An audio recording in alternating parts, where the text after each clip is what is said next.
Empezamos a grabar. Bien, bueno, nada, sigamos en la clase normal como venía, no hay que empecemos a grabar, cambia algo. Eh, ¿De qué trata el texto? Yo les pregunto así, rápido. Ustedes me tienen que resumir de qué trata este texto. ¿Qué proceso estamos abordando con estas lecturas con Catarusa, con Glade, ahora con Rocky?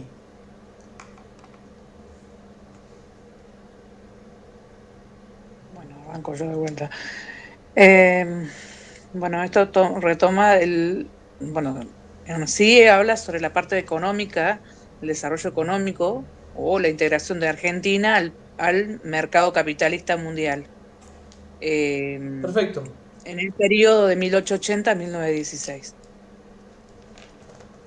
Eso es lo que trata en sí el texto. Después va hablando como desglosando cómo se fue conformando, o sea, la sociedad la sociedad, la estatilidad del Estado, o sea, el avance del Estado en estas regulaciones y también un poco cómo fue cambiando la sociedad en general, qué actores sociales empezaron a aparecer, este, bueno, un poco de todo, ¿no? Es como un paneo general. Muy bien. A manera de resumen, digo, lo primero que tenemos que saber es que trata sobre el desarrollo económico argentino, ¿sí? Y todo lo que eso trae, o todas las transformaciones que eso conlleva en materia social, en materia cultural.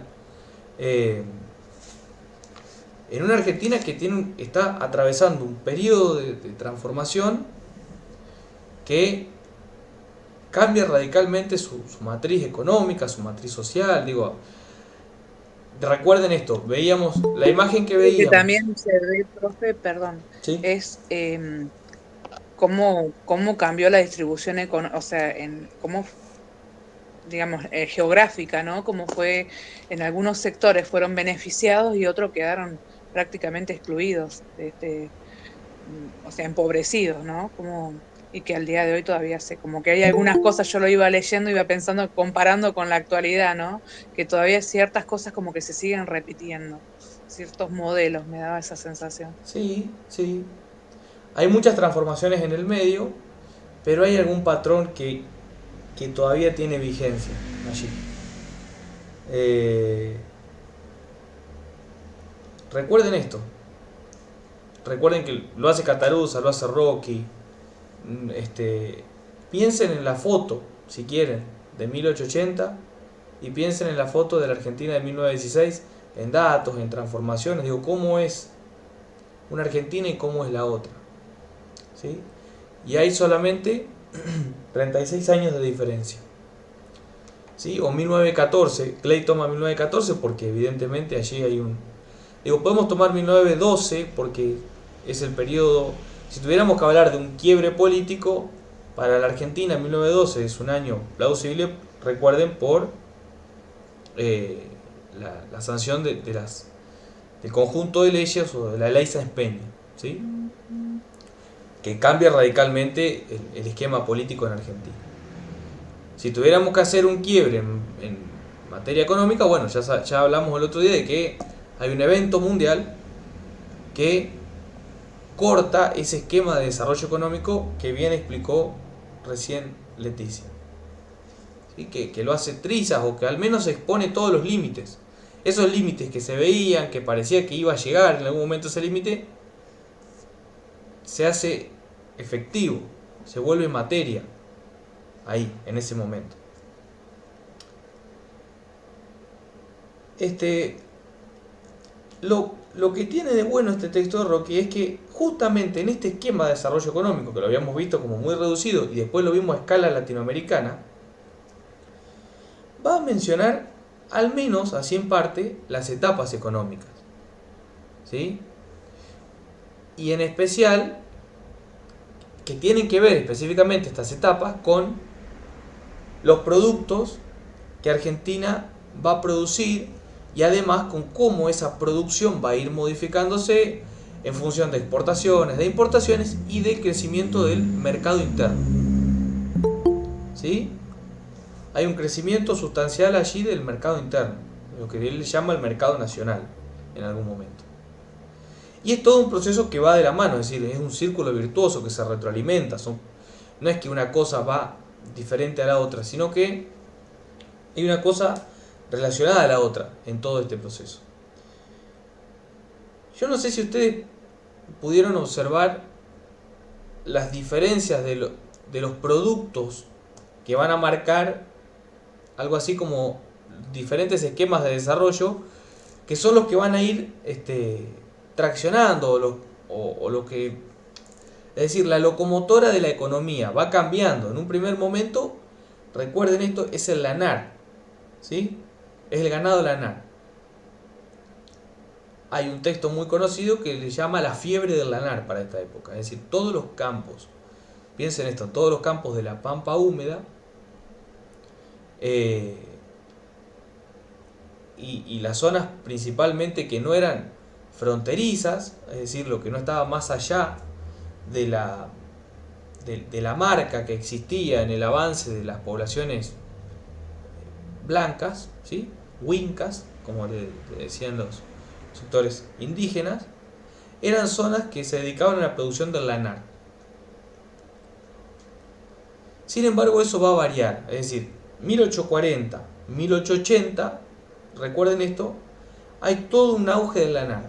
Argentina exportaba, principalmente, o el producto más importante es el lanar. Y esto está relacionado también a un momento del capitalismo mundial. El capitalismo, el primer capitalismo, las primeras relaciones capitalistas vienen o tienen su auge en la revolución industrial, en la primera, no en la que estamos viendo ahora, ¿sí? En la primera, que es de inicio del siglo XIX, de fines del siglo XVIII, inicio del siglo XIX, que dura aproximadamente toda la mitad de ese siglo XIX, y es principalmente textil. Esa revolución industrial,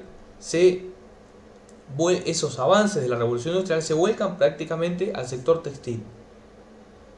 Digo, si tuviéramos que analizar esto que vimos el otro día, tuviéramos que encontrar las primeras relaciones capitalistas en el mundo, están en la industria textil en Inglaterra. ¿Sí? Entonces, la lana, más tarde el lino, son productos que se están exportando en grandes cantidades en todo el mundo, también en los Estados Unidos, por ejemplo. ¿Sí? También en otros lugares, digo. Y hay un comprador, claro, que es Gran Bretaña. Pero eso es previo al periodo que estamos analizando ahora.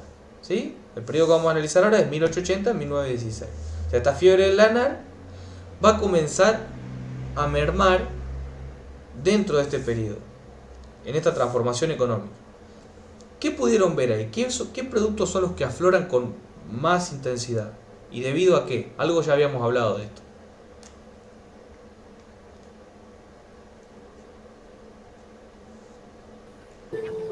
Los cereales,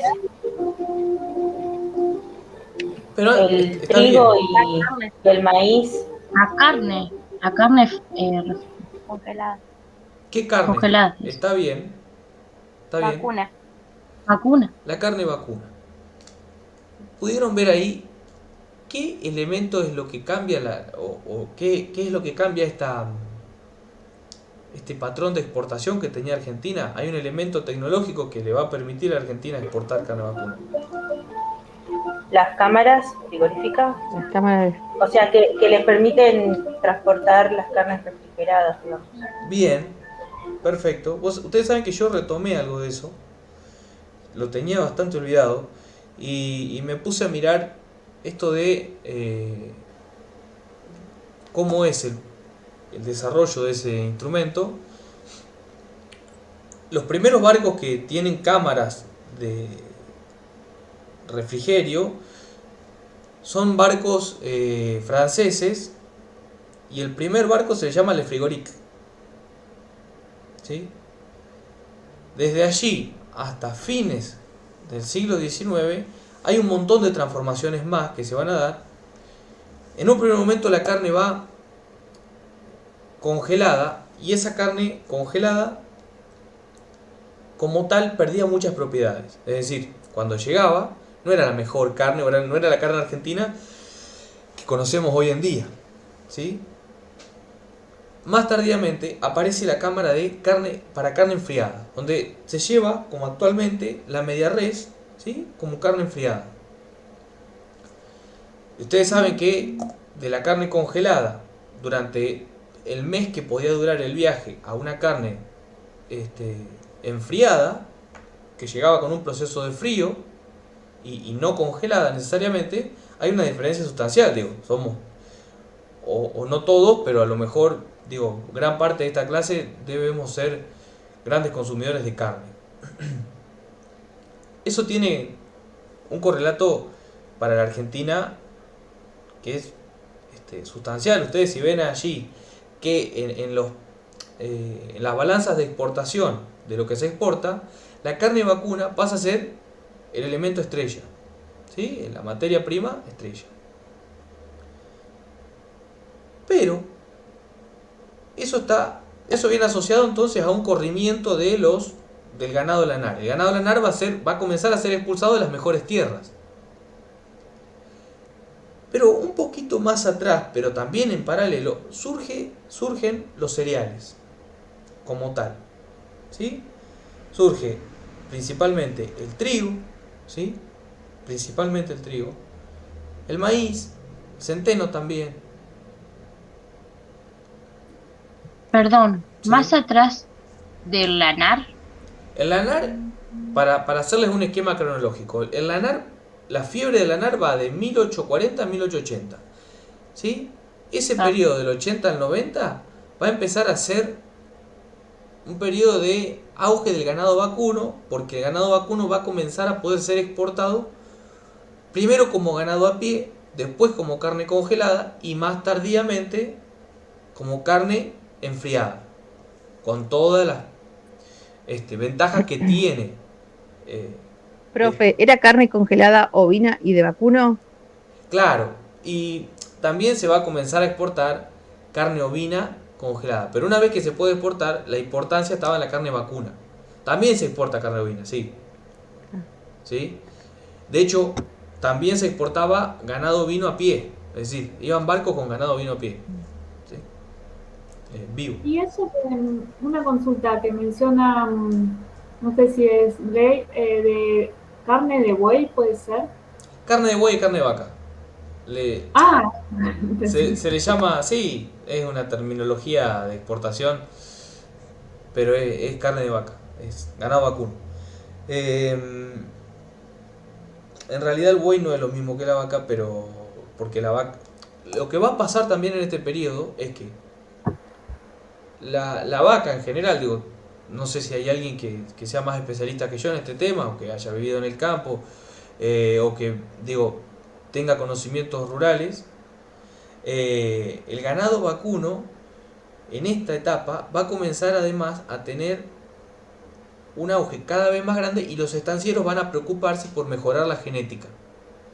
Ahí aparecen las razas, digo, en estas cruzas, en estas selecciones, empieza a haber toda una selección del animal, empieza a aparecer las mejores razas, ¿sí?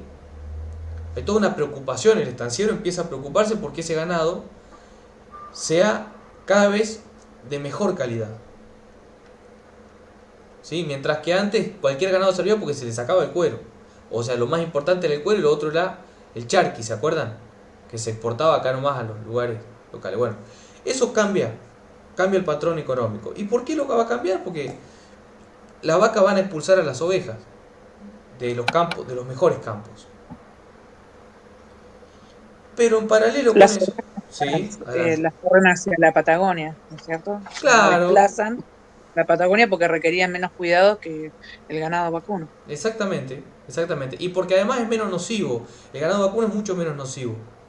La oveja, digo, el ovino, todo el ganado ovino, come a raíz abajo, rompe el piso. Y tiene un daño ecológico enorme. Entonces, las ovejas van a empezar a trasladarse a los nuevos territorios. Recuerden que también estamos en una etapa donde son los primeros 10 o 20 años después de la conquista del desierto, ¿sí? de la masacre que implica la conquista del desierto, y las relaciones capitalistas van avanzando hacia el sur. ¿Sí? Digo, el modo de producción capitalista va incorporando nuevas tierras. ¿Se entiende esto? Piensen que es un modelo desarrollándose en una Argentina que va incorporando tierras para el modo de producción capitalista, no es que no las tenía, ¿sí? Digo, esas tierras tenían un modo de producción diferente. El modo de producción indígena es precapitalista. ¿Sí? Si bien las últimas poblaciones indígenas tienen alguna lógica mercantil porque utilizan las relaciones de compraventa con las poblaciones europeas o europeizantes, ¿sí? No había un modo de producción capitalista como tal allí. Bueno, esta Argentina en crecimiento, esta pampa húmeda se va a ir extendiendo hacia sus límites y luego va a continuar más allá, va a continuar hacia toda la Patagonia. Es un proceso que lleva un montón de tiempo. Yo creo que incluso lleva casi toda la primera mitad del siglo XIX.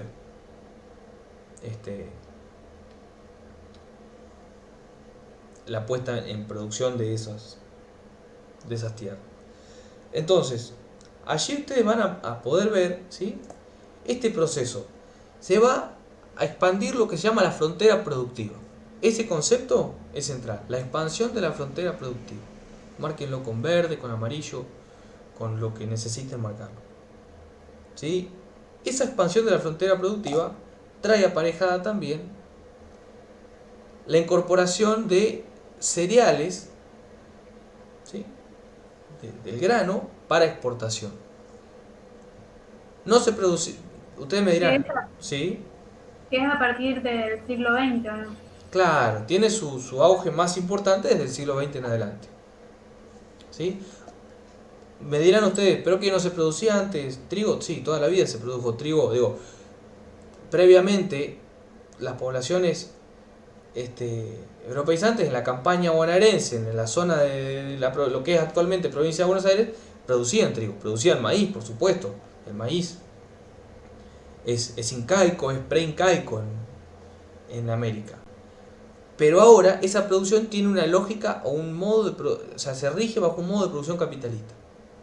¿Sí? Donde hay una compra-venta de mercancías. Donde esa mercancía puede ser es mano de obra, es alquiler de herramientas, ¿sí?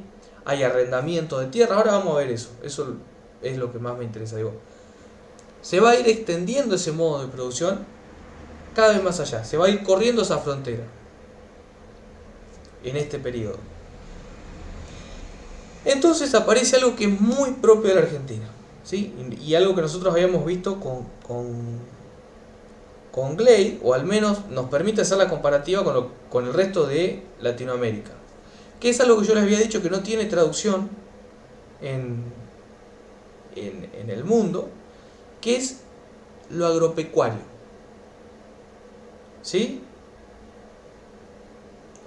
Agricultura tiene una traducción propia en otros idiomas, ¿sí? Vamos, llevémoslo al inglés, tiene una traducción propia. Ganadería tiene su propia traducción. Pero no existe esta conjunción, este concepto conjunto que es lo agropecuario. Y que tiene que ver específicamente con el desarrollo argentino y con la estancia de Argentina.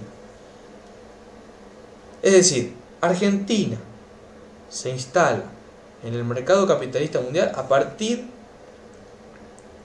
de la estancia mixta, lo mixto, ¿sí?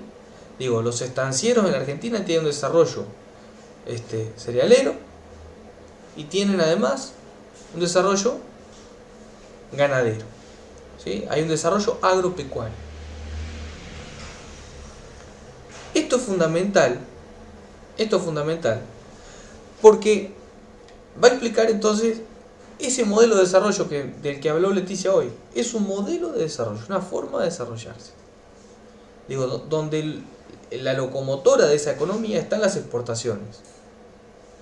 ¿Sí? En ese primer momento están las exportaciones. Yo había dejado el otro día, no quise tocar, lo que Gley llama los factores de la producción, ¿sí? Factores productivos. Cuando uno habla de factores productivos, es todo lo que se necesita para producir algo.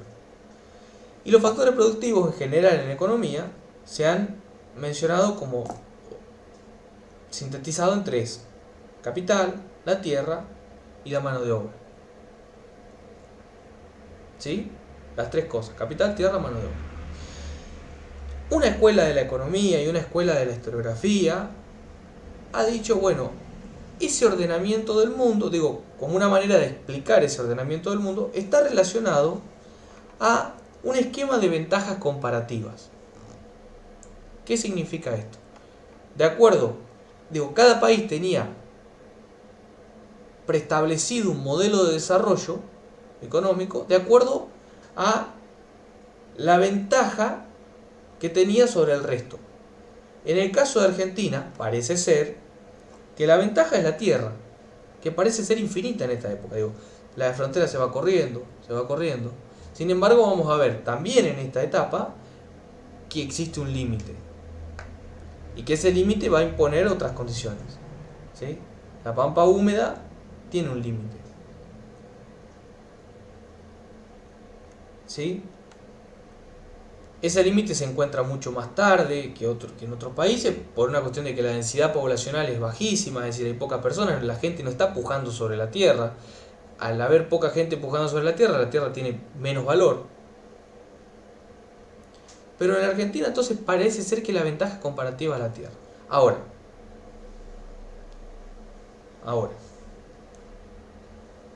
esto hay que tomarlo con pinzas y hay que ponerle unos paréntesis grandes así, esta teoría de las ventajas comparativas, ¿sí? De acuerdo a las ventajas comparativas, por ejemplo, Brasil no hubiese podido ser industrial, Argentina tampoco. Digo, Brasil tendría que haber exportado café durante toda su historia. Argentina debería haber exportado estos productos durante toda su historia y nada más. Es decir, parece ser, de acuerdo a esta escuela de las ventajas comparativas, o a estas teorías, no sé si es una escuela, estas teorías anudadas, así como relacionadas, que entonces el mundo ya tiene designado roles para cada país. Y que solamente, ¿sí? Solamente los países que tienen más capital, es decir, por ejemplo, digo, de acuerdo a la teoría de las ventajas comparativas, el espacio, las tierras de Gran Bretaña son mucho menores que las de Argentina, pero tiene su ventaja comparativa es el capital. Entonces tiene la posibilidad de ser una economía industrial. Y al parecer Argentina no. Por suerte esto se vino a discutir, se discutió mucho. Y se discutió en el plano de la política pública, es decir, en los 60, en los 70, las teorías del desarrollo que van a aparecer y que ya la vamos a ver con más profundidad, van a empezar a decir, bueno, no tienen por qué ser así. Digo, existe una posibilidad de industrialización para América Latina. De hecho, algunos países lo lograron, con golpes, con caídas, con frustraciones, pero se logró. ¿Sí? Esto era un poco lo que había marcado. Bueno, al parecer entonces, digo, pensando en este esquema de las ventajas comparativas, que ya dijimos que hay que ponerle comillas y hay que encerrarlo en paréntesis y discutirlo, aparece esta idea de el factor tierra, el factor productivo tierra como el factor predominante en la Argentina. De hecho lo es en esta primera etapa de expansión capitalista. Y está, digo, esa expansión es a través de la estancia mixta. Y acá es interesante lo que marca este texto. A mí eso me interesa mucho. Digo, el primer modelo que se ensaya, o el modelo buscado por las élites políticas, por los gobiernos de la época, es el modelo de la colonia. ¿Sí? Esas colonias son, por ejemplo, las que están en Santa Fe. Generalmente Santa Fe, la primera, de hecho, la más conocida, es la famosa colonia Esperanza. son colonias de migrantes, ¿sí? De inmigrantes europeos. Primero van a ser colonias, algunas van a ser italianas, pero en esa zona se van a asentar, hay colonias suizas, hay muchísimas colonias suizas en esa zona de Santa Fe y algunos lugares de Entre Ríos, alemanas, también hay población, hay rusos. Entonces replican de alguna manera el modelo de la pequeña propiedad. Pequeña propiedad, es decir, la propiedad subdividida, todos acceden a la propiedad. ¿No es cierto? Esto que fue una quimera, ¿sí? Fue una gran ilusión. Pero la expansión del desarrollo capitalista a través de esa estancia mixta implicó en el modelo de estancia. Y la estancia implica concentraciones de tierras en pocas manos. ¿Sí? Entonces, otra característica más en ese modelo de desarrollo, hay concentraciones de tierras en muy poquitas manos. Ahora bien, la pregunta es, ¿esas pocas manos tienen las posibilidades de explotar la tierra por su propia cuenta? ¿Cómo lo harían o cómo lo hicieron en esta expansión del capitalismo hacia tierra adentro? ¿Pudieron verlo ahí? Es cuando aparece, por ejemplo, la figura del chacarero, Exacto. Claro, que dice no que es, como no que, es dueño de la tierra, pero se la arrienda al estanciero Bien. y también la explota una fracción de tierra, digamos, para la producción de cereales. Perfecto. Y ese claro, decía que era chacarero. como, Sí, adelante, que era adelante. empresario capitalista en menor escala, decía que era, Claro. porque eso como que alquilaba la tierra, digamos, Sí, a la Y estancia, a al la vez estanciero. también contrataban mano de obra, ahí que va. aparece la figura del bracero también ahí, que se encargaban de las Claro. tareas agrícolas estacionales. Ahí va. Es como que el estanciero le alquilaba al chacarero, pero a su vez el chacarero contrataba mano de obra y era como que iba así, escalonado. Claro, Fíjense que todos están comprando y vendiendo mercancías. Piénsenlo así, ¿sí? Todos están comprando y vendiendo mercancías. Uno vende el usufructo de la tierra con un plazo determinado, 2, 3 años, ¿sí? Y se va a quedar con una parte de la producción que la va a vender. Y también después hacían que cuando terminaban el contrato, que sembraran alfalfa para, bueno, una parte recuperaba la tierra y la otra servía para el engorde de los animales que tenía el propio estanciero. Bien. Ahora vieron que las estancias tenían algunos arrendatarios que eran chacareros agrícolas y otros que eran, o a veces los chacareros también podían ser de dos tipos. ¿Se entiende? Podían tener además producir ganado. Y ahí también tienen que dejar una parte de la producción. ¿Se entiende? Sí, sí. Ahora bien, perfecto como lo explicaron. Y lo entendieron a la perfección. ¿Sí?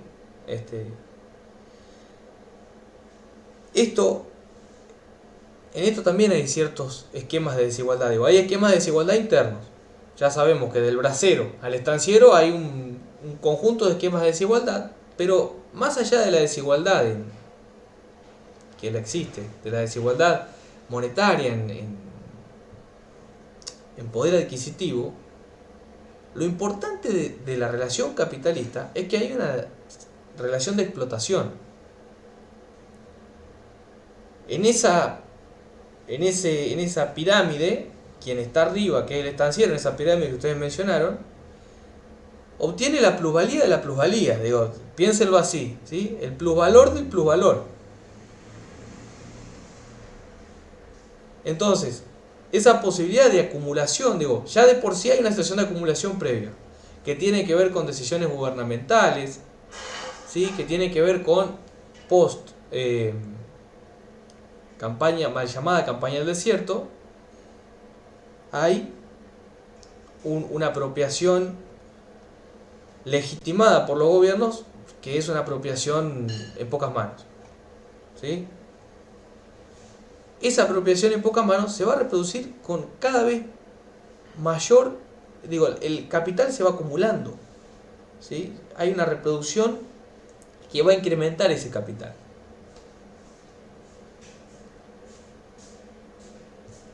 La única diferencia que hay que marcar ahí está entre el estanciero o aquellos estancieros y chacareros, que hay alguien que, sí, hay alguien que tiene que conocer un poco más de la producción ganadera. ¿Cuál es la diferencia entre el engorde y la invernada? Actualmente no se llama invernada, se llama invernada, pero tiene o sea, la invernada se hace bajo el esquema del feedlot. ¿Alguien sabe la diferencia? No me acuerdo, pero ahora en este momento no me acuerdo. Yo lo que leí, no me acuerdo en cuál, que decía que uno se dedicaban como a criar los terneros, o sea, y el otro o la parte de la producción que era la etapa de la vida más adulta, que era engordarlos. Claro, sería entonces la invernada, sería la parte de engorde. Invernada sería la parte de engorde y la otra la parte de la cría, o sea, del ternero. Tenían mejores tierras los que estaban destinados a la invernada que los criadores. Ahí me acordé. Gracias. Es imposible engordar en tierras desérticas. Por ejemplo, es imposible en la Pampa actual, es imposible engordar en, no sé si hay alguien de Santa Isabel, a no ser que, bueno, que haya toda una digo, los costos son elevadísimos de un engorde en Santa Isabel. ¿Sí? Entonces, en Santa Isabel es zona de cría. En la Pampa, digo. Y si llegamos a la zona de norte, Trenel, Pico, Alvear, esa zona es zona de engorde. Y el engorde actualmente se hace bajo el esquema del feedlot, ¿sí? No importa eso en la actualidad, pero sí sepan que también existe esta diferencia entre el estanciero que se dedica a la cría y el que se dedica al engorde. Tengo una consulta. En el texto de Rochi no decía que en las colonias, la mayoría de los inmigrantes que ocupaban las colonias eran propietarios. Sí, bueno, en esa zona, está bien eso que marcás, porque en esa zona, que es la zona Esa del... sería, Adelante, adelante. perdón, esa sería la diferencia con la estancia. Claro, ese es el primer modelo de desarrollo agrícola, ¿sí? Exclusivamente, fue el primer modelo de desarrollo exclusivamente agrícola.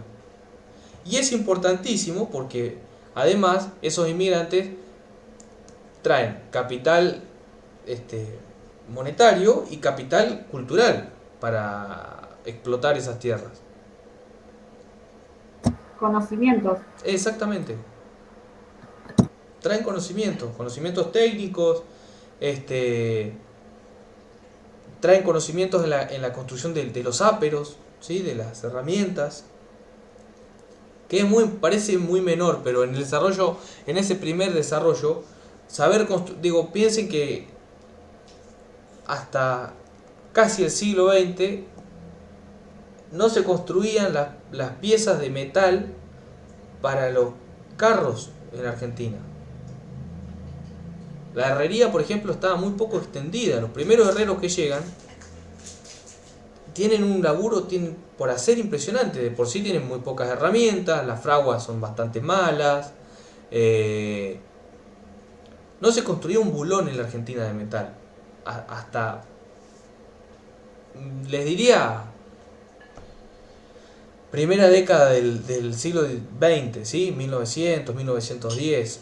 Y tampoco es que se va a producir en gran escala una vez que se produzca. Digo, los primeros carros que se producen, que son íntegros argentinos, tienen los ejes y demás de madera. Una calidad malísima. Primeras carretas argentinas, locales, tenían esas calidades, ¿sí? Entonces, piensen en que el capital conocimiento, el capital cultural, el conocimiento técnico es fundamental en esta época. Ese primer esquema de la colonia es el esquema que parecía predominar y es el esquema buscado, ¿sí? Por ejemplo, por las élites, por ejemplo, por Sarmiento. Sarmiento se va a Boston que es un lugar de Estados Unidos donde se replica ese esquema de las colonias, se queda fascinado, porque hay un desarrollo casi con igualdad. Ahora, otra parte, por una parte de la historiografía ha estudiado el avance de la estancia como el avance de la desigualdad del capitalismo. Otra parte, y lo dice ahí muy rápidamente, Rocky ha estudiado o ha entendido que también la estancia, el arrendamiento, brindó la posibilidad a estos arrendatarios que tenían muy poquito capital de poder producir. Si hubiesen tenido un pedacito de tierra, no hubiesen podido producir o ingresar en esa lógica, ¿sí? El arrendatario tenía que moverse todo el tiempo, eso implicaba un cambio de vida total. Una parte de la historiografía y de la economía histórica o de la historia económica dice, bueno, hay un conjunto de relaciones de desigualdad, hay un atentado sobre la vida de estos arrendatarios constante, y por el otro lado hay otra parte que dice, bueno, sí, también les da la posibilidad, este sistema de arrendamiento, de que puedan producir todo el tiempo, de que puedan producir en gran escala, de que accedan a los materiales, a las herramientas. Recuerden que en el capitalismo, esto que yo les decía, en una relación de tipo capitalista, la persona tiene la posibilidad de vender su mano de obra, pero está despojada, es libre. Es libre de cualquier amo y esclavo, pero también es libre de los medios de producción. Está liberado de los medios de producción, está despegado de sus medios de producción. No los tiene el trabajador. Los medios de producción quedan concentrados en algunas manos. Y en función de esos medios de producción aparece la explotación. ¿Sí?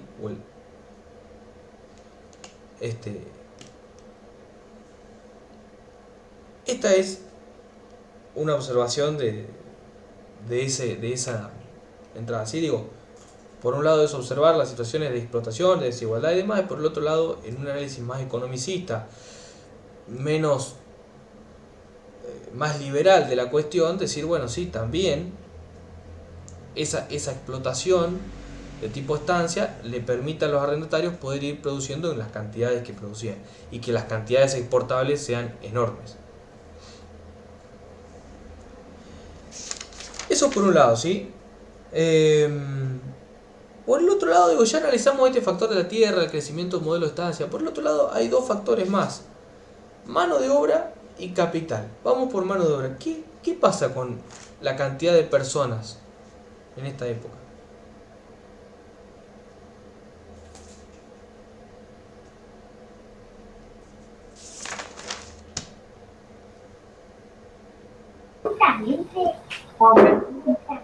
Por la inmigración. Aumenta debido a las inmigraciones.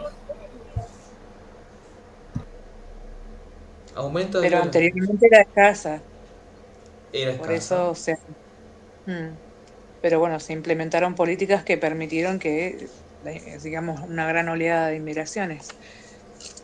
Por ejemplo, mejores salarios, la posibilidad digamos, de trabajar la tierra y adquirir algunas parcelas. No sé si era algo así, no me acuerdo ahora bien.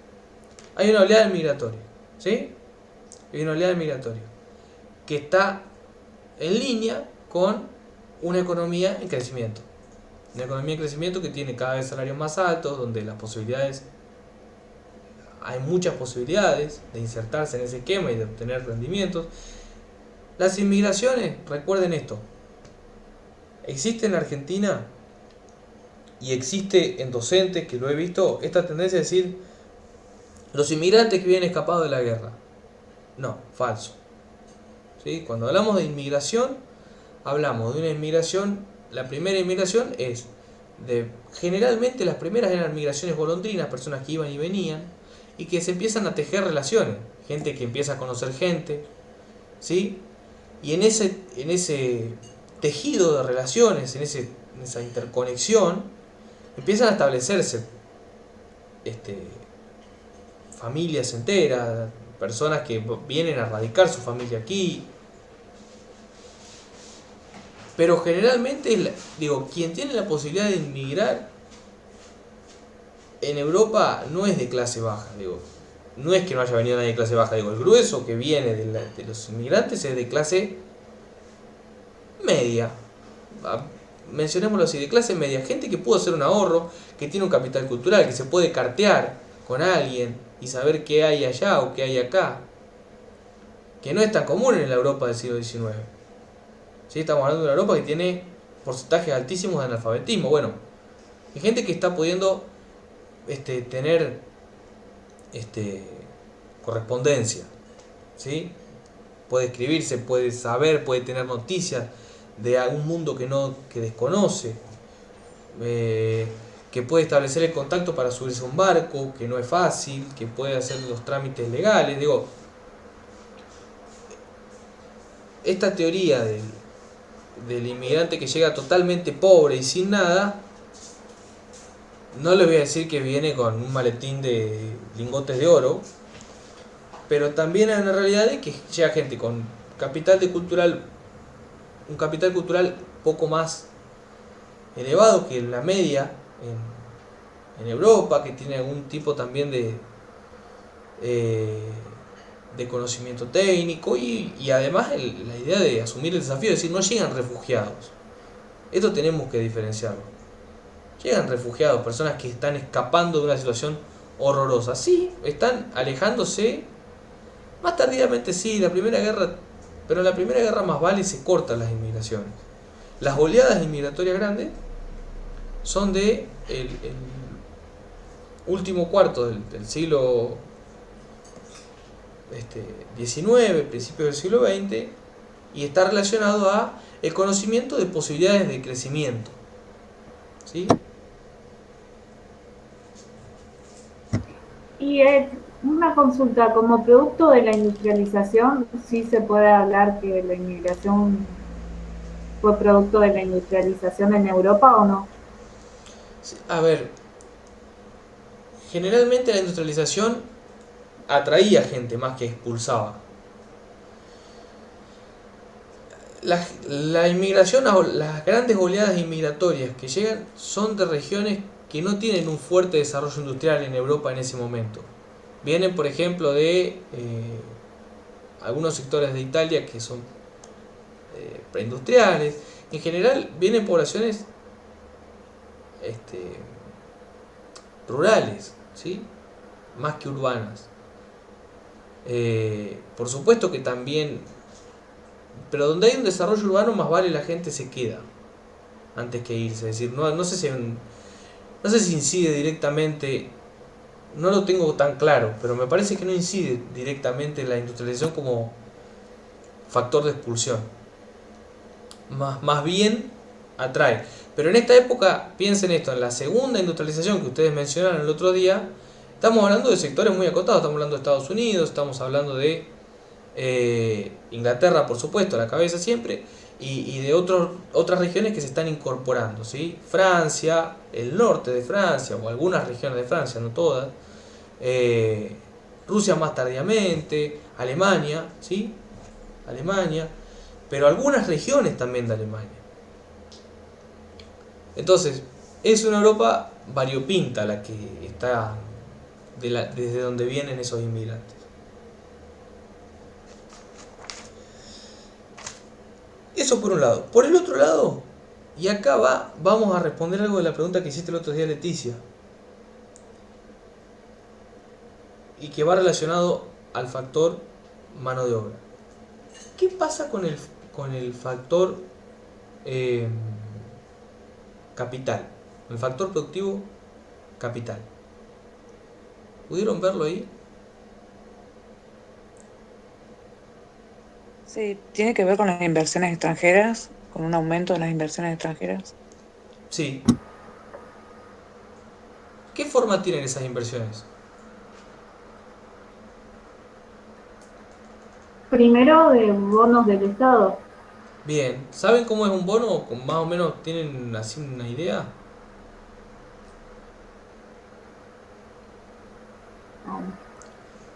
Un bono es un compromiso. Sí. Sí, Joana, adelante, no pasa nada. No, es que quería, no escuché bien. ¿Qué era? ¿Un qué? Un bono. Capital es siempre una inversión extranjera, que puede tener un formato dinerario, monetario, o puede tener un formato industrial, por ejemplo, que vimos más tardíamente, por ejemplo, los frigoríficos, y fundamentalmente en esta época el grueso de las inversiones extranjeras llega corporizado como ferrocarriles. Sí, profe, una consulta. Entonces, los bonos del Estado serían como el compromiso que adquiere el Estado para garantizar que esas inversiones, digamos, no queden como en el aire, ¿no? Ahí va. Sería como el compromiso que toma el Estado, Un como un bono, respaldo que da el Estado, ¿no es un bono cierto? es un papel, así. Un papel, sí, sí, sí, Es un como un papel de contrato, compromiso de pago claro. que emite un compromiso de pago con plazos establecidos, con intereses establecidos, etcétera, etcétera, etcétera, ¿sí? Todo ya delimitado. Sí, Plata por interés. eso le da seguridad al mercado. Claro, y ahí vamos, digo. Ese bono es el primer momento, como lo marcó ahí, que el primer plan de bonos creo que lo saca Avellaneda, yo no recuerdo bien, pero el primer plan masivo, la primera inversión masiva la saca Avellaneda, antes de este pedido que estamos analizando. Pero después las inversiones empiezan a fluir y empiezan a llegar cada vez en mayor cantidad, ¿sí? Y con mayor dispersión y heterogeneidad. Es decir, esas inversiones van a llegar cada vez de formas diferentes y en mayor cantidad. Y eso está relacionado a algo que mencionó a alguien ahí que no sé quién era, que habló, que dijo seguridad y rentabilidad. ¿Qué es esto?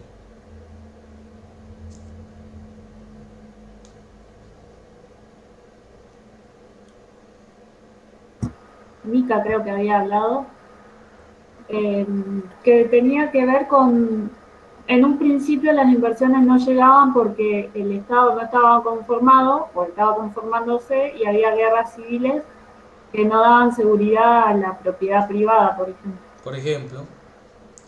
Y tampoco había, por ejemplo, un mercado interno establecido que hiciera o que facilitara las cosas para una industria de tipo frigorífica, ¿sí?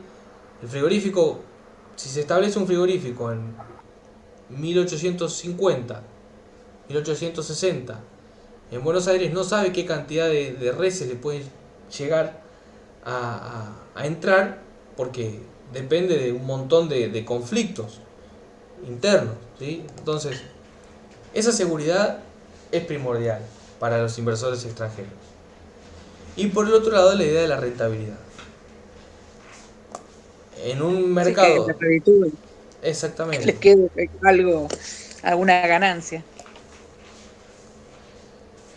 Ahora ya no tanto, pero en especial los últimos 4 o 5 años se estuvo en el tapete un concepto que estaba en la televisión y en la radio y en las redes todo el tiempo, que era el de la confianza. ¿Sí? Confianza en inversiones extranjeras, lluvia de dólares, bla, bla, bla, ese tipo de cosas. Parece ser que generar confianza es generarle la seguridad al capital extranjero de que va a tener, primero que va a tener seguridad, para la redundancia, y segundo que va a tener rentabilidad. Ustedes piensen, cuando piensan en esto, en un capitalista tipo que maneja, o en general eran hombres en esta época, que maneja un grueso de capital.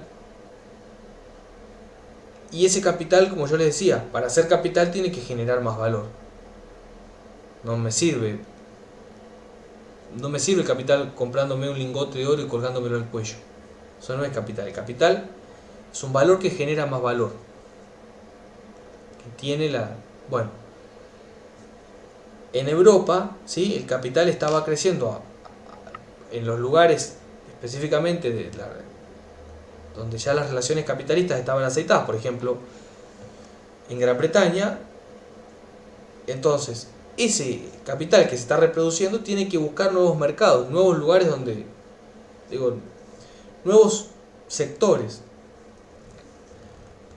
Y entonces, imagínense una persona que tiene ese dinero, ¿sí? O ese capital, y que va a elegir un destino para su capital. Entre varios, entre muchos.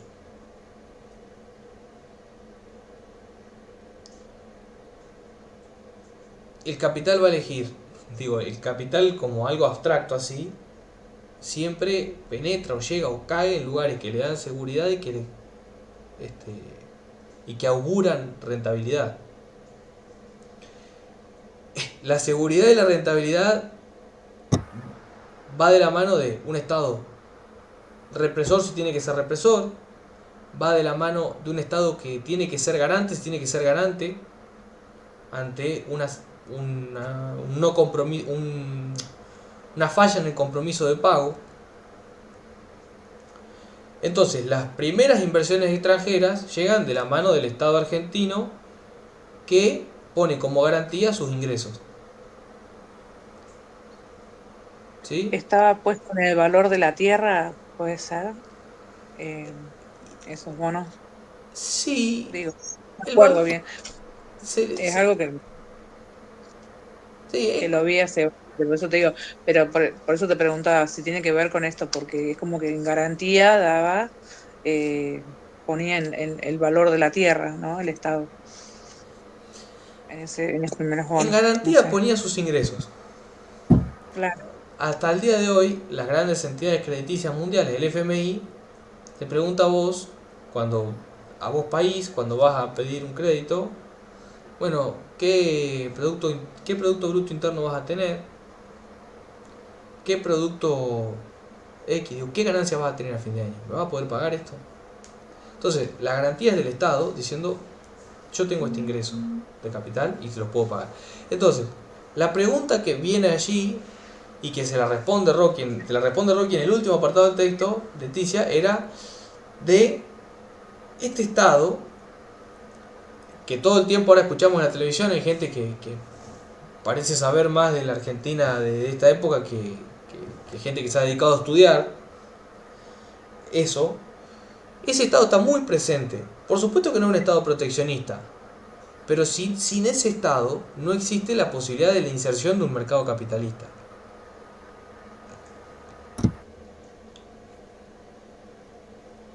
¿Se entiende? Digo, sin las garantías de ese Estado, sin esas condiciones de estatidad, ¿sí? Recuerden que la primera condición era esto de erigirse en un sistema internacional de Estado-nación, digo, que el resto de los estados te reconozcan. Si vos Argentina vas a pedir un crédito, bueno, ¿quién es usted Argentina? Es un Estado y demuéstremelo. Entonces, el capital tiene esto, digo, y las garantías y la seguridad del capital, para finalizar con esto, son todas.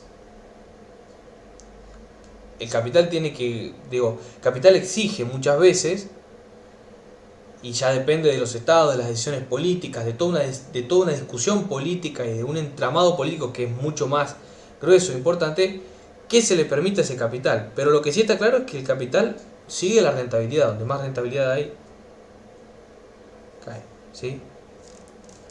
Y eso genera, hay lugares donde ese capital llega y tiene una potencia extractiva terrible. Se lleva puesto los recursos naturales, se lleva puesta las sociedades, y establece relaciones de explotación brutales. Bueno, allí está la mano del Estado regulando estas cuestiones, ¿sí? Poniendo límites. Pero el capital le rehúye al Estado, siempre, siempre. ¿Sí? Le rehúye por muchas... se queda con el Estado en la medida en que éste le garantiza propiedad privada, en que le garantiza relaciones de trabajo de tipo capitalista, en la medida en que le garantiza estas 3 o 4 cuestiones, en la medida en que le garantiza infraestructura, porque el capital privado en esta época sí, pero generalmente no tiene un desarrollo de infraestructura muy grande. Eso lo hace el Estado, ¿sí? Todo lo que son obras públicas, que son necesarias para que eso fluya, que son totalmente necesarias para que el comercio, por ejemplo, fluya, que es lo que le da entidad a ese mercado capitalista. Esto es lo que dice al final Rocky. Dice, bueno, ojo, porque estamos en una época de laissez-faire, ¿sí? de libre juego, de la mano invisible del mercado, pero, ojo, que sin el Estado todo esto no es posible, al contrario, tiene un rol recontraactivo. No es que se corre para atrás y deja que Argentina o los productores argentinos se inserten en el mercado capitalista, no, genera esa inserción, la busca. Una consulta, entonces cuando habla de los ferrocarriles que dice el Estado permitía la inversión inglesa o estadounidense, pero a costa de manejar la tarifa. Eso se relaciona con lo que vos decís que los capitales buscan apartarse del Estado. Porque el hecho después dice que, perdón, Sí. como que una vez que vieron que eran rentables, se desprendieron del Estado para que no pudiera poner la tarifa. Una cosa así. Claro, tiene que ver con que el Estado pone en garantía, digo, es el garante de que eso va a ser rentable y que si no es rentable, lo que falte lo va a cubrir el Estado, con el fin de tener regulación sobre ese servicio. Eso va a ocupar un lapso de tiempo bastante corto. El resto van a ser inversiones sin la mediación del Estado como tal y sin la regulación de la tarifa. Pero sí el Estado, las primeras líneas ferroviarias las construye el Estado, que son muy, en comparación con todo el desarrollo posterior, son muy poquitos kilómetros, muy importantes, pero muy poquitos. Y enseguida eso... También se aventura, perdón, Enzo, Sí. también se aventura a construir rieles en lugares donde, digamos, la inversión privada no se animaba a aventurarse. Eso también él lo explica Rochi. Exactamente, es que el Estado capitalista el Estado en un modo de producción capitalista siempre cumple esta función de cubrir esos espacios que son centrales para la reproducción del capital, que son centrales para que el capitalismo como modo de producción fluya, pero que sin embargo no auguran rentabilidad. Es decir, nadie invertiría en una obra pública que no va a ser rentable. Eso lo hace el Estado. Por eso es tan, y discúlpenme el término, pero es tan idiota este término, esto que están utilizando esta gente ahora que dice un capitalismo sin Estado. No existe. ¿Sí? Es inherente el Estado al capitalismo. Una cosa pegada a la otra. No existe, no, es imposible. ¿Sí? Esta idea del anarcoliberalismo y qué sé yo cuánta volaseada es una farsa. ¿Sí? Principalmente porque todas las cuestiones que el capital necesita para reproducirse requieren del Estado. El Estado no es solamente una oficina, ¿sí? Son el cuerpo de leyes, todo lo que conocemos que es el Estado y que hemos visto en Oslac, por ejemplo. Y entonces, para ir cerrando, esto va a generar, todo este proceso de transformaciones va a generar un crecimiento del mercado interno. En el mercado interno argentino va a haber demanda, va a haber gente que va a tener cada vez mayor cantidad de ingresos, y esos ingresos los va a traducir en consumo. Si el consumo crece de manera igual, no. Y eso tiene que ver con el modelo de desarrollo y lo que marcaste vos, Leticia, hoy. Es heterogéneo ese desarrollo. Es heterogéneo. En esa heterogeneidad hay una región que lleva la predominancia. ¿Cuál es? La región pampeana. Región pampeana. La pampa húmeda. Y el litoral, una parte del litoral. Que bueno, también la incorporamos dentro de la región pampeana, pero a veces no, en discusiones geográficas se arreglen ellos. En ese sentido, tenemos que ver que hay otros espacios en Argentina que tienen un desarrollo diferenciado. Y que si nosotros nos quedamos con el dato, el ingreso per cápita en la Argentina es más alto que en el resto de Latinoamérica. Bueno, sí, ese ingreso medio per cápita no nos está hablando de alguien que vive en Tucumán, o no nos está hablando de alguien que vive en el barrio de Recoleta, en Buenos Aires. Ahí tenemos que segmentar y entender, bueno, de que esa inserción en el mercado capitalista va de la mano de la pampa húmeda, la región pampeana. Ahora bien, eso genera también posibilidades o genera transformaciones en el resto de los territorios. Y aparece el mercado, el famoso mercado interno de este que habla Rocky, en el que, por ejemplo, van a aparecer sectores industriales muy importantes en esta época para consumo interno de alimentos, de vestimenta, ¿sí? Lo que se llama, a eso se llama industria liviana. Cuando ustedes vean eso, se llama industria liviana, que se diferencia de la industria pesada, que es la industria de los metales, de la maquinaria. Y la industria liviana tiene que ver con producción de alimentos, de bebidas, Claro, decía por ejemplo del azúcar en Tucumán, vino en Mendoza, en San Juan. Esos son dos polos fundamentales, cuyo con los vinos, ¿sí? Con la industria de los viñedos, y el norte con, Tucumán, esa zona, con la industria azucarera, que van a tener un crecimiento impresionante en esta época donde la demanda interna crece, y crece en la medida en que también van a crecer las ciudades.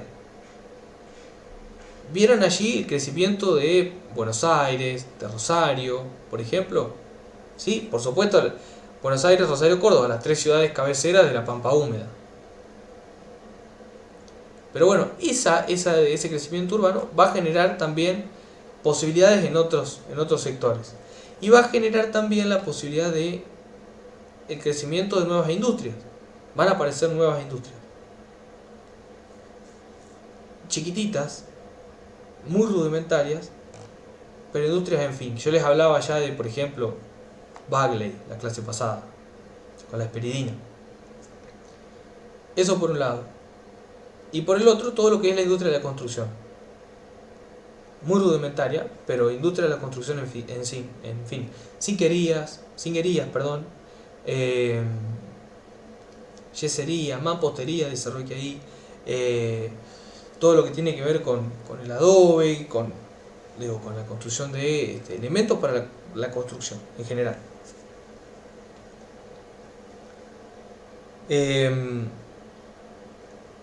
Entonces, queda por explicar, que eso lo dejo para la clase que viene, así no les hago matete ahora, que es para explicar muy brevemente, porque es importante, pero no hay que conocerlo en profundidad, que es la crisis de 1890 con los bancos garantidos. Eso lo dejamos. Se ríe. ¿Qué pasa, Leticia? Sí, no te puedo explicar, cuando lo empecé a leer me tenté, pues, no puedo decir en palabras lo que pensé de ese hombre en este momento. Quedaría muy mal. No. La verdad que terrible macana se mandó, por decirlo de una manera suave. ¿Juan Selman? Sí, Sí, se terrible macana. Macano, igual. Y bueno, Eso- pero se aprende, ¿no? Eso es el famoso anarcocapitalismo, Y bueno, Eso es el anarcocapitalismo, eso es sacar, correr al Estado de sus regulaciones económicas. Ahí está. Bien.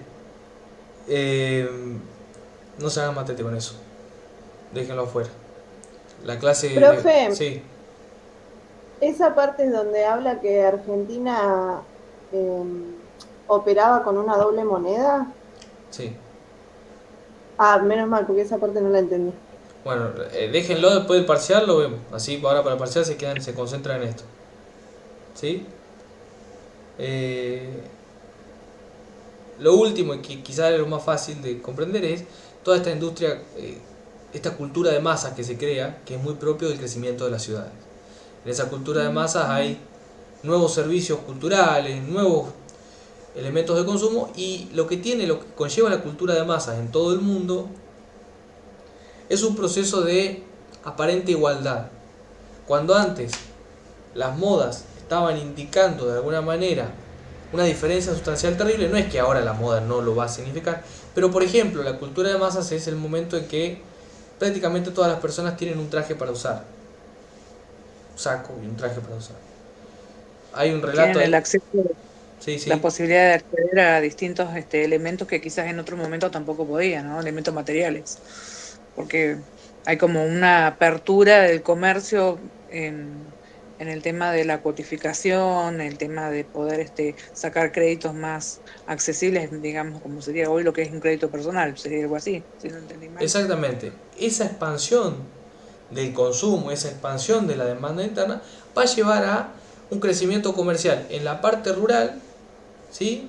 Y un crecimiento comercial en lo que serían los mercados urbanos, muy, muy grande, ¿sí? Hay créditos muy chiquititos, gente que está incluso alquilando maquinarias, por ejemplo.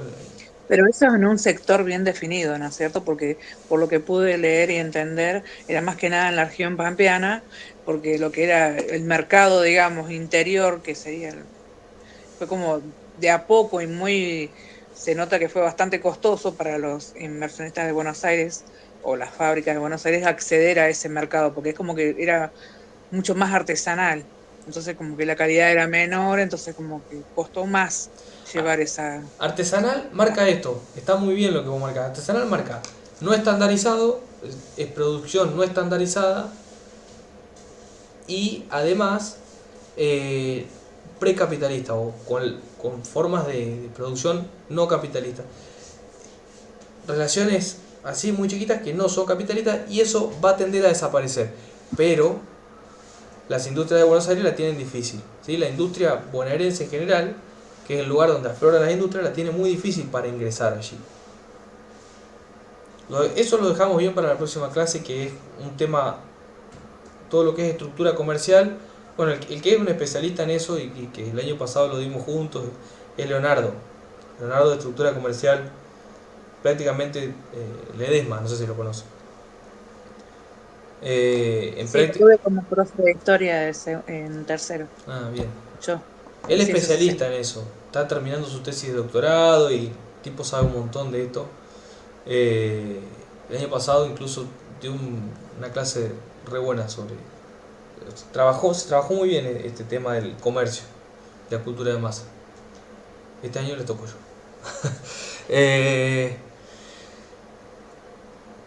Bien, cortamos acá y respondemos preguntas, charlamos un minuto y les cuento la modalidad del parcial. Profe, yo tengo una... Ah. No, habla. No, vos primero, yo voy a decir una pagada capaz. Sí. No, lo mío es una cuestión más formal. Esperen que, no sé si se escucha. Sí, bien, se escucha No sé bien. si se escucha bien. Ah, bien. No, por ejemplo, con el tema de las citas de los autores, ¿es solamente poner el apellido, por ejemplo, de cada autor y bueno, y la fecha al lado, cuando lo mencionamos, a no ser que sea cita textual? Está bien. Eso es el sistema de citado APA. Yo ahora me voy a conformar para este parcial. Yo me voy a conformar con que ustedes me digan según tal, y si no lo quieren poner porque para la estructura del texto queda mal decir según tal, le ponen al lado el paréntesis con apellido y año.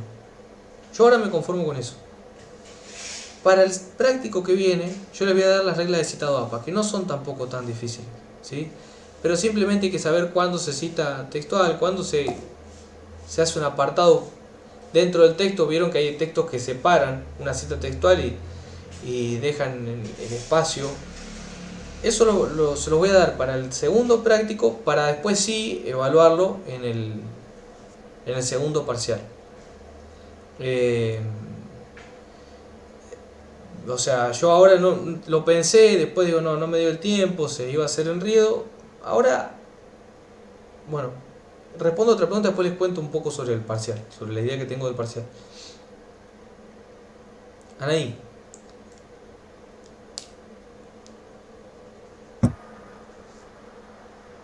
Eh, el modelo agroexportador, o sea, la ventaja comparativa de Argentina, ¿se basaba en la diversidad o en el volumen? O en las dos, iba de la mano. La ventaja comparativa estaba en la extensión de tierras que parecía infinita.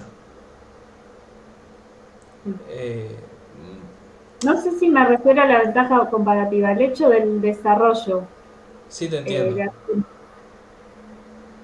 Rochi dice que es más el volumen que la diversidad, por ejemplo. Y nosotros habíamos leído, creo que en Ley, que era cuanto más diverso era la producción, mejor podía hacer frente a una crisis, por ejemplo.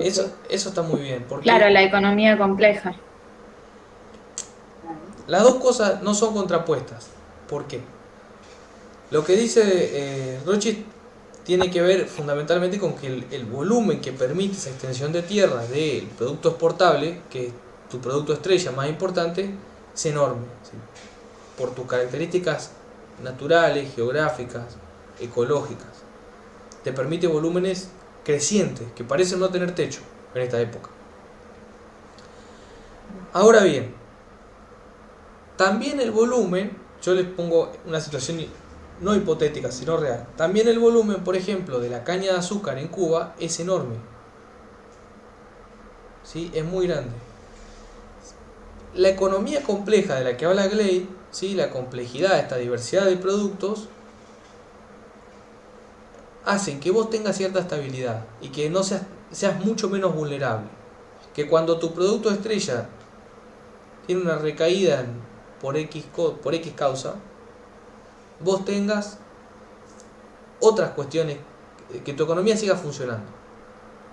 ¿Se entiende? Que no esté estructurada en función de la famosa economía monocultural o monoproductiva, que tiene un solo producto o uno o dos. ¿Sí se entiende? Esto digo, el volumen hace que la economía traccione a valores exponenciales. Y por el otro lado, la diversidad, ¿sí? Hace que tu economía sea menos vulnerable. ¿Sí? Está muy, muy atinada la pregunta, muy bien, muy atinada.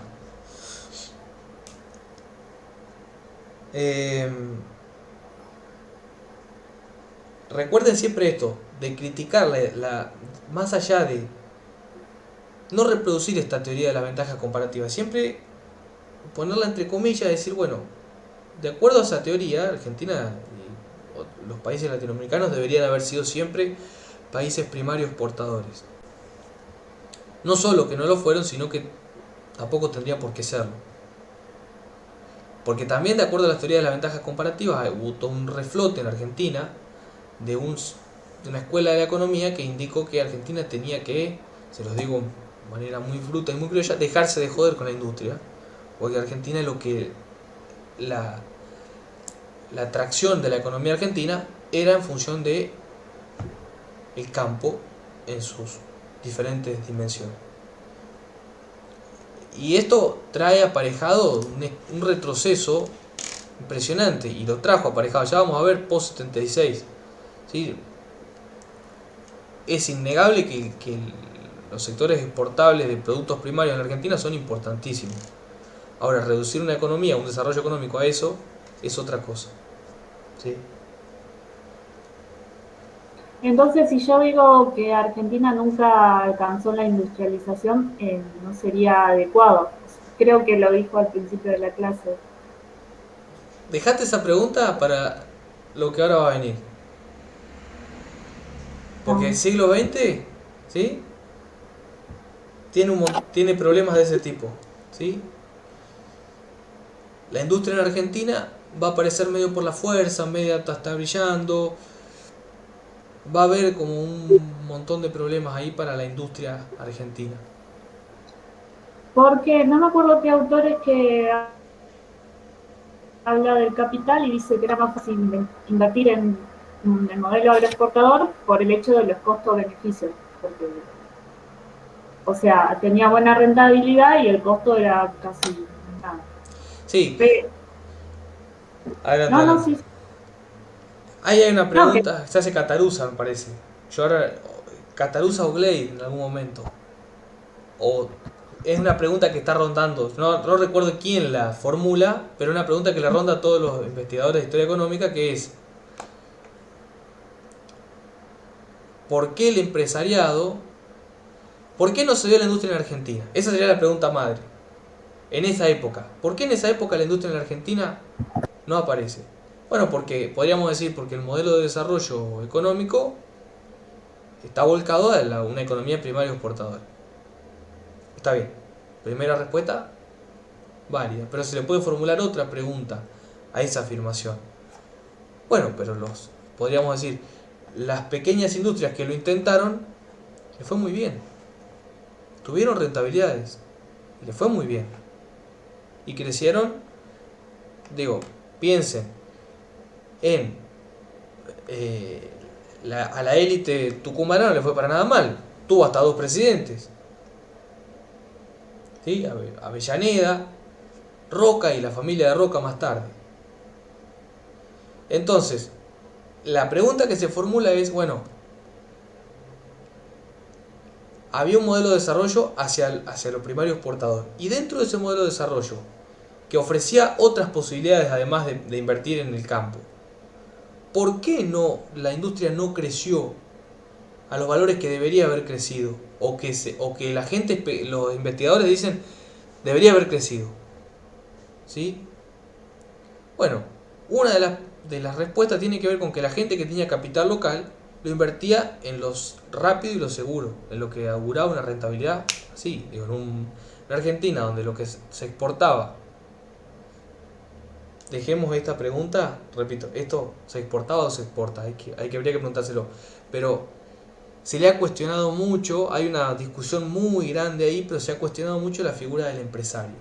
Hay quienes lo ponen en el centro de la escena y dicen, bueno, tiene que ver también con que el empresario capitalista está abocado a esa estancia mixta en esta época y no invierte en otra cosa.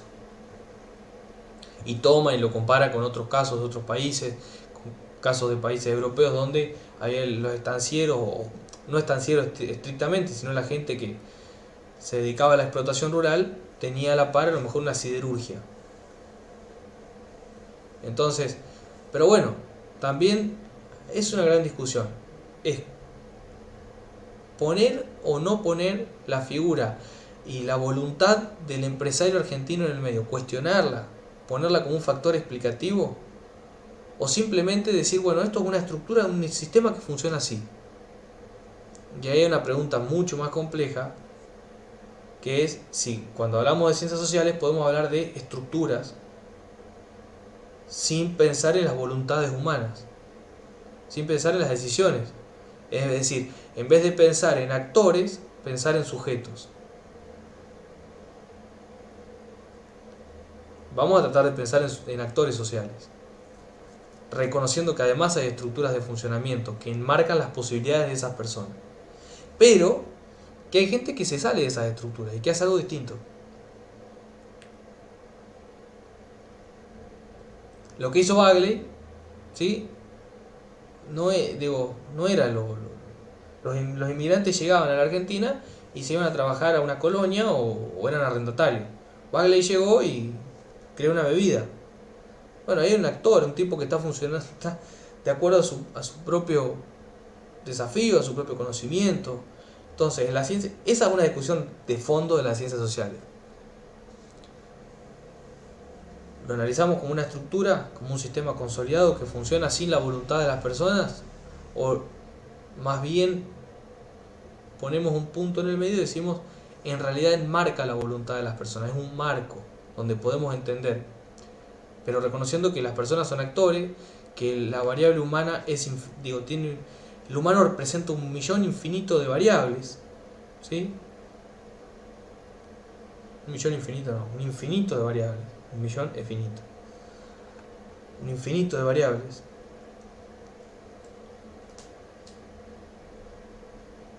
¿Sí? Esa es una pregunta muy, muy de fondo. Excelente pregunta. Nos puede recorrer toda la materia.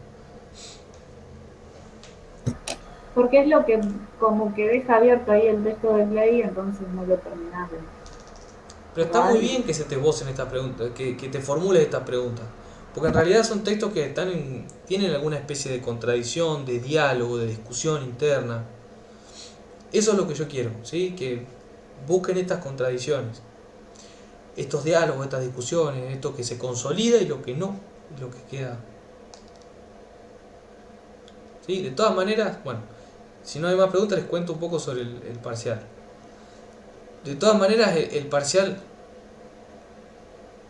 va a ser un parcial no tan profundo en ese sentido, o en discusiones así de ese tipo, sino que va a requerir mucho más de un análisis personal de ustedes. Digo, no, las discusiones historiográficas de las ciencias sociales y demás no van a ser centrales. El parcial va a ser un parcial corto, un parcial que se podría resolver en 3 horas. Mi idea es darles 48 horas.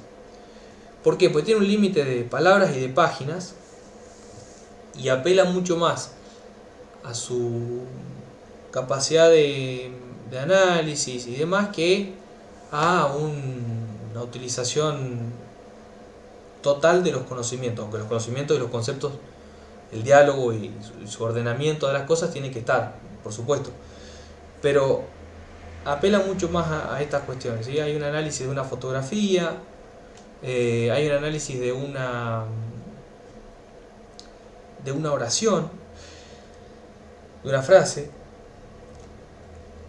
A mí... Nos vemos el año que viene, hijo.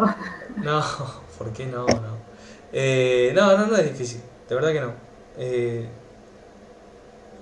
La idea es la siguiente, y ustedes díganme si les parece bien o no. Yo pensaba subir el parcial, porque si no lo tengo que subir el martes y no lo puedo pedir para el domingo. Lo tengo que subir, escuche, estoy en cualquier lado. Lo tengo que subir el jueves y no lo puedo pedir para el domingo.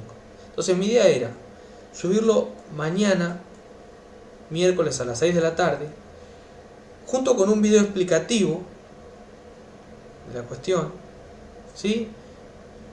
El jueves nos encontramos 40 minutos por aquí y resolvemos dudas que ustedes vayan teniendo, porque ya se pusieron a trabajar, porque ya lo agarraron, porque ya revisaron, porque por lo que fuere. Ya les digo, es un parcial para resolver, tiene máximo de... son 3 preguntas, cada una tiene 400 palabras o 350, es decir, no ocupa más de 2 carillas y media. Y la entrega la dejamos para el viernes a las 8 de la tarde, algo así, ¿sí? ¿Les parece bien o no? ¿O prefieren que lo entregue el jueves en la clase? No, a mí está bien. No tenemos residencia mañana, así que nos viene bien. Hola, profe. Yo Hola. día de semana trabajo, digamos. O sea, para mí sería mejor el jueves, pero bueno, lo que quiera la mayoría. Bueno, pero el jueves lo vas a tener, ¿eh? Eso es lo que digo, no es que no lo vas a...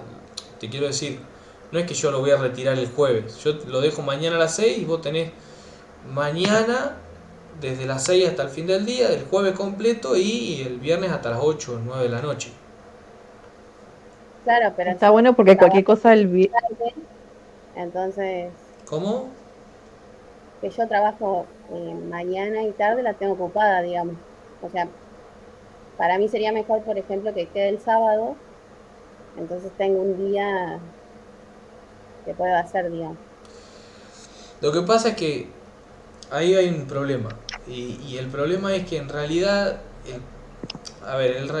nos han pedido o se ha hablado de que los parciales cortos o los exámenes cortos sean parecidos a la modalidad del examen final, que dura 2 horas, 3 horas. A mí me parece que no, yo en realidad no creo que los tiempos delimiten lo que uno sabe o lo que no sabe y del tema. El parcial pueden tener 1 año y va a seguir corriendo por cuenta de ustedes y de su ingenio y de sentarse y de razonar y este tipo de cosas. Pero el problema es que yo no se lo puedo pedir para el domingo. Y el otro problema es que yo necesito tener un espacio para corregir porque son 37. No, son menos ahora, pero y necesito el fin de para corregirlo.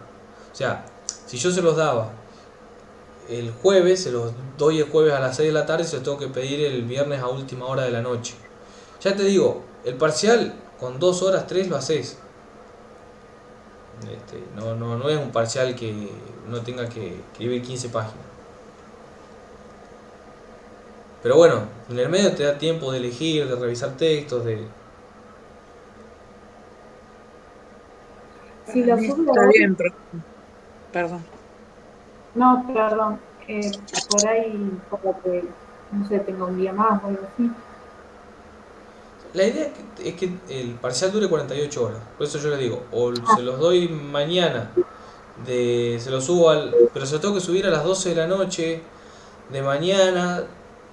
Lo dejamos así, lo dejamos de mañana a las 6 de la tarde hasta el viernes a última hora. ¿Sí? Buenísimo. Está, sí. El viernes lo ponemos a las 10 de la noche y listo. Entonces, ya les digo, el parcial es para resolver en 3 horas, 2-3 horas. Y la clase del jueves no es obligatoria, eso es lo otro que yo pensaba decirle. La clase del jueves viene quien acude, quien necesita, y el resto, el que quiere usar ese horario de clase para hacer el parcial, lo usa para hacer el parcial. El jueves se conecta todo el mundo. Bueno, está bien, mejor. Entonces, el jueves si quiere nos encontramos de 9:15 a 10, ¿sí? Y charlamos un poco de las cosas que hagan falta. Y el resto que se quiere estar 10 minutos y le sirvió y terminó, parte. Y el que se quiere quedar porque tiene más preguntas o quiere escuchar la pregunta del resto, se queda. Profe, igual usted va a grabar la clase del jueves, porque de última los que no puedan estar... Sí, no tengo drama. Es un ejercicio más el parcial, ¿sí? Este parcial no es restrictivo, no es un parcial para desaprobar, es un ejercicio más dentro del conjunto de ejercicios. Este año, la experiencia que nos dejó el año pasado es que nosotros necesitamos que haya un proceso. En ese proceso los parciales, en vez de ser restrictivos, tienen que ser parciales, tiene que ser una instancia más de aprendizaje, de evaluación, etcétera, todo lo que conocemos de evaluación. Lo que nos va a dar sí la pauta, y eso sí se lo digo, la pauta de saber si están para promoción o no. Bueno, parcial para promocionar tiene que estar muy bien, eso sí. Eso de entrada, tiene que estar muy bien, tiene que dejar garantías de que este tema está consolidado. Pero en última instancia lo que nos va a dejar la pauta de promoción o no es el coloquio, que el año pasado no lo tuvimos. Entonces, como última instancia, digo, está la posibilidad del final, y yo para esta materia la recomiendo. El resto, o sea, la gente puede hacer lo que quiera, y si están preparadísimos para dar un coloquio, los espero y me parece fantástico. Yo lo recomiendo por una cuestión de que hay tiempo, de que no hay estrés, pero bueno, eso cada cual lo organiza como quiere. Ya les digo, el parcial, tranquilícense, es un ejercicio. No es... Entonces nos recomienda no llegar al 8. No, lleguen. 7 para abajo. No. Hagan el mejor parcial que pueden. Con suerte que lleguemos. No, con suerte no, van a llegar. También. Yo veo que las conversaciones tienen mucha fluidez sobre temas, sobre conceptos, sobre discusiones que están ahí en lo que estamos analizando, así que están bien. Bárbaro. Hacemos así entonces, mañana a las 6 de la tarde yo los dejo con un videito de 15 minutos explicando punto por punto, y empezamos 9:15 la clase del jueves. Ya con el parcial. Listo, profe. Bárbaro. Un millón de gracias. Listo. Gracias, nos vemos. Chao. Chau. Nos vemos, profe. Que descanse. Chao. Hasta mañana. Nos vemos.